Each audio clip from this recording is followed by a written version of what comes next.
Welcome to Get the Facts. This is the program that provides you with information on government's policies and initiatives. I'm Theodore Henry. Clearing cargo without physically needing to be there to inspect it, facilitating a less burdensome clearance process, plus an efficient interagency electronic system to see the process to the release of the cargo. That's the major reform that's taking place at the Jamaica Customs Agency, the JCA. The agency has rolled out its contactless clearance process for non-commercial imports, and to explain the operations is Director of Cargo Imaging, Kingsley Henry. Welcome to the program, Mr. Henry. Thanks, Theodore. My pleasure to be here, man. All right, so I want to get an idea of what's the norm and what you're aiming at. Now, one of the things that we said in the intro is that not needing to be physically present to clear cargo. Right? So that implies, right, that you are currently required to be present. Right. And as a man who has shipped barrels before, you right. you understand how the process works. Yes. So let me just highlight a certain points in the process as it exists and tell you where we're trying to get. So currently, when you ship something and it comes into Jamaica, you go to an agent, the agent who you shipped with, and that agent prepares the customs declaration. That is done electronically. Okay. So you provide them, so you tell them, right, in the barrel I have a TV, maybe a small one can fit in there. You have some groceries, you tell them that you have that, and you tell them the value, etc. And they put information on the customs system and submit that to customs. Of course, there are charges that you must pay them. Right. So you pay them the charges, and then they send you on to the next step in the process. Right? So you go to the warehouse, if you can find it. And when you go to the warehouse, what happens, right, is that you will have charges to pay at the warehouse. Right, you go to the office. Yeah, you go to the office and you Okay. pay, and then you come back and you sit in the waiting area, and then you go to the customs cashier, and you have to pay customs now before goods are inspected. That was a recent change as well. You're just explaining it, and I'm feeling physical. Right. So you pay customs, and you're waiting now for the warehouse to bring the goods to the inspection area. So your barrel comes up to the inspection area. Maybe you're waiting, if the time is not so busy, maybe you're waiting 30 minutes, an hour. In a busy time like Christmas is coming up, maybe the wait is 4 hours, 5, 6, today 7, is for customs. 8, right? And the goods come, and the customs officer comes out. They are number you on the floor, and they say, all right, Mr. Henry, open your barrel, take out the stuff so I can see as far down as possible. Right. Move on to the next person, do the same thing. Officer return to the office to finish some paperwork, then return when you are ready and say, Mr. Henry, you're ready. Does the inspection, return to the office again, complete their report, generate a release, and send you to the warehouse to get a gate pass, which is authorization to take the goods from the warehouse. Right? Sounds tiring, right? It is tiring, yes. So what are we changing essentially? Please. Let me start at the major part, which is the inspection part. So you have to sit and wait for customs to be ready to inspect your cargo, for the warehouse to produce it. Right. That happens after the cargo would have been taken out of the container, scanned, and placed in the warehouse, usually a few days after you turn up.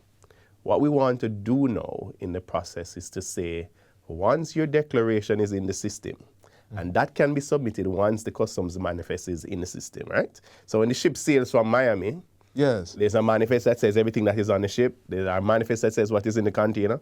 Once that is submitted into the system, your agent can reach out to you and get information from you and submit the customs declaration even before the vessel arrives in Jamaica. The reach out isn't, Mr. Henry, can you come to the office? No, the reach out is, Mr. Henry, we are ready to submit your declaration. Can you provide information as to what is in your shipment and the value of that, right? Do you have any invoices? Can you scan those and send those to us or email those to us, right?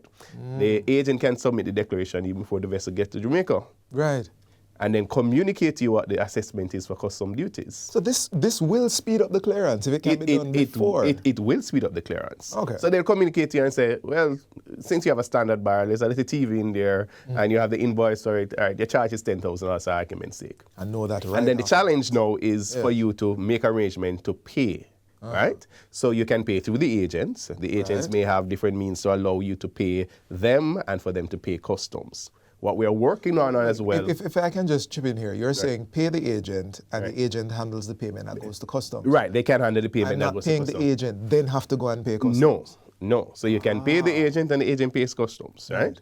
What we are working on as well at Customs is to expand the number of payment options that are available to you, the importer. Right. Now the agents have several options. They can pay online, etc., and we want to make some of those options available. I mean, it is still work in progress, right? But we Okay, want to get to the point, for example, we have been working on a payment application that would allow you to stay anywhere in the world and pay.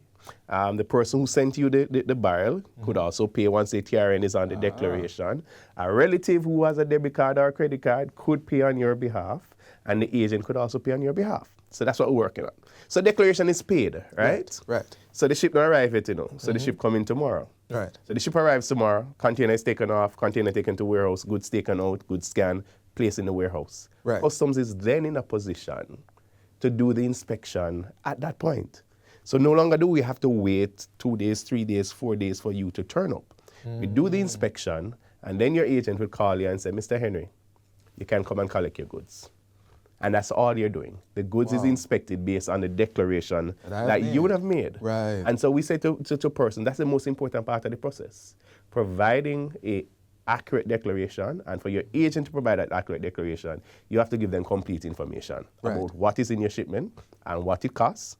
And then based on the data that we have seen in our existing process, in excess of 90% of declarations are correct. Where they are not correct, reassessment is necessary, but the vast majority of declarations are correct. And so when you use contactless clearance, no longer you'll have to come and sit and go through that long process and wait. Your agent will call you to provide information for the declaration. The agent will call you regarding payment. Right. And the agent will call you to say, come and collect your stuff. So, or a point of contact is my collection. Yes. That's mainly it. And I'm listening to this, and it excites me as someone who wants to bring things in. But how do the warehouse operators, what's their perspective on this? You know, we have been piloting since early October, and we're several weeks into the pilot, and leading up to the pilot process, we had engagement with warehouse operators and some agents who were selected to participate in the pilot. And the reactions have been mixed, because it's a major change, right? Culturally, we're used to a situation where when your barrel come, you must be there, because, let me put it out there, because you think the customs are going to thief your stuff. Okay. Right? This is the reality. Okay. My boss will watch this and say, Kingsley, I can't believe you said that. But that is the reality, right? that people think that. Right. But what we're saying to people, no, that's not the reality, right? Things go missing along the supply chain. Sometimes it goes missing before it gets to Jamaica. Oftentimes it goes missing before it comes to Jamaica. But what we have said to both operators, to agents and to importers, there are some safeguards. Yes. So we engage operators from earlier on out and say, look here, there are some security requirements that you must put in place. CCTV is critical. Right. We have to be able to see the stuff. We must be able to track the goods from you, offload it into the warehouse, through the inspection process and through the delivery process. Right? We have said to them, for example, with contactless clearance, that you must get to a point now where the people who are working inside the warehouse that are interacting with cargo must be vetted. They must be subjected to rigorous security background checks for the first time ever. Because people might think that is just cargo handlers and they're just lifting things and moving things. But so you got to know who you're working with. You got to know who is in the space, who is interacting with cargo outside of the presence of agents and importers. Sir Kingsley, I'm gonna break you right here. This is a fascinating conversation, and we are not done. The conversation with Mr. Henry continues on the other side of this break. We're talking about contactless clearing, cargo, importing, and making it work for everyone. Please stay with us.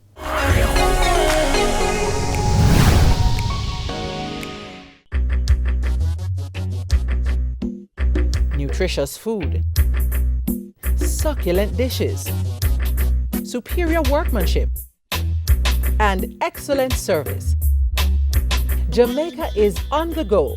Let's grow what we eat and eat what we grow. Let's harness the indomitable spirit of our most valued resource, our people. Let's support our local businesses. After all, buying Jamaican means building Jamaica. Original.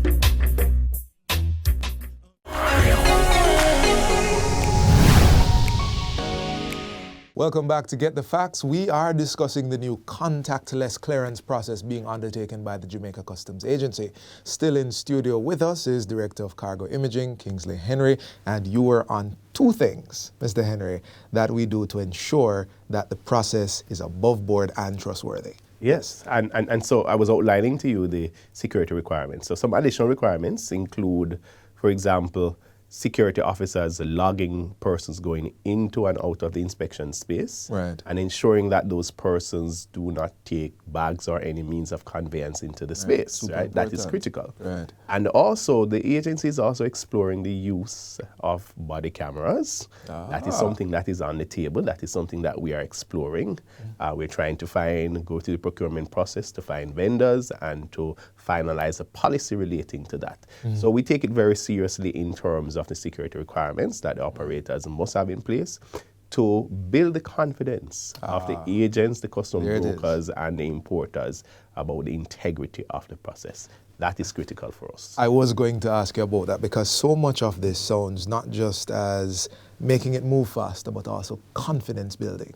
So I'm getting that. So I'm ahead of the curve. I don't have any concerns about this. I want in. How do I become a part of this pilot? Well, for the pilot process, we had selected agents that we utilize. So 2, 3, or 4 agents per warehouse in Kingston and Montego Bay.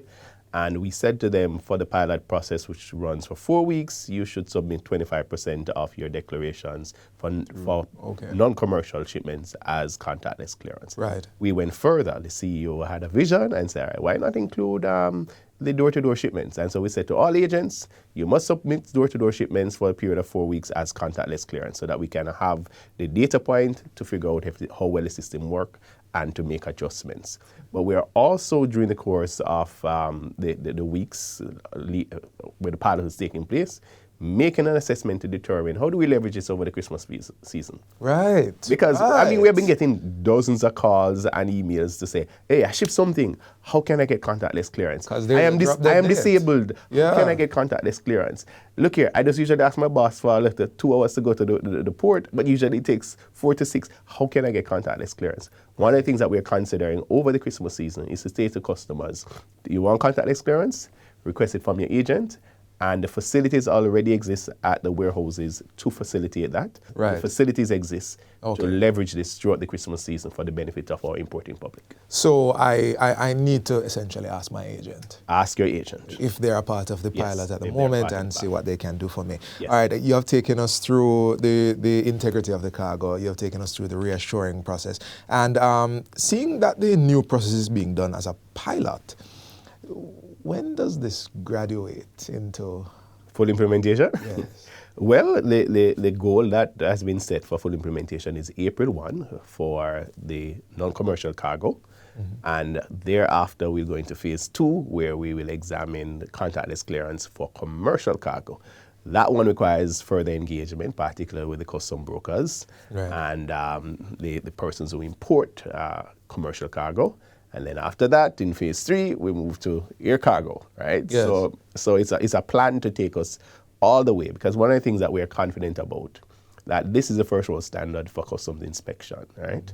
Officers need to be able to do their inspection in a safe, secure environment, and the public need to be spared the hassle of customs inspection. And perhaps I can ask you, no, I don't know if I can, but the data so far suggests that, hey, this is going well and we can scale. The data suggests that it's going well. It's a new process. And so, of course, and as a purpose of the pilot, you will face challenges, and we've been facing those challenges. But one of the things that we have been doing is engaging the participants in the pilot every single week. We have working group meetings. We have discussions outside of those meetings. And we have been learning and seeing how we can make improvements so that when we get around to full implementation, we are in a good space. But one of the things that will have to happen again is that we don't want to shock the system come April 1. Right. So we may have a second pilot before April 1 to a more fulsome pilot to see exactly how the system will cope with greater volumes of contactless clearance. What's the old adage? Measure twice, cut once. Measure twice, cut once. All right, so I know this is a burning question for many of our viewers. I'm going to ask it. More money? No, absolutely not. So customs has more than one mandate. Right. So border protection is a key one, right? And this for us is important in terms of border protection, because officers must, I'll say it again, must be able to do the inspection of cargo in a safe and sterile environment without undue influence and without favor.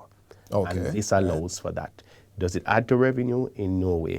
Government to get more revenue when there's more imports. When I ship out, I can get my thing faster. Right. So if contactless clearance encourage people to ship more, then it will mean more revenue. But the other mandate that we have is facilitation of trade, and we believe that this is an essential component in improving customs services to our importing public. So I'm not paying more money. Not for paying contactless clearance. Not paying more money to the government of Jamaica. No increase in taxes, nothing like that to make that process work. It's wonderful to hear. So, we're almost at the end here. I want to know, how can customers get in touch with the JCA about contactless clearance, this initiative? Well, they can email us at contactlessclearance.gov.jm. Right? Or public.relations at jca.gov.jm, or they can telephone us at 876-922-5140. And my PR director reminded me that it goes up to 8 and not 9, right? And so that's contactless clearance at jca.gov.jm. I know you're going to be fielding a lot of questions about Christmas 2022. Yes. But sounds like you're very ready for that. We are ready for the questions, and we are ready to engage our stakeholders. Wonderful. All right, there you have the facts about contactless clearing. I hope you cleared up some information about, what that means. I hope you were encouraged, and I hope that as we go forward, that we'll see a great deal more of this sort of reform just taking off in our customs space. So for more information, you may contact the Jamaica Customs Agency. I'm going to run those numbers again. 876-922-5140. You said it goes up to 8. Up to 8. So 876-922-5140 to 8. Their website at jacustoms.gov.jm, or send an email to quick.response@jca.gov.jm. This has been Get the Facts. Our guest has been Director of Cargo Imaging, Kingsley Henry. Thank you for watching. And until next time, I'm Theodore Henry. Take good care.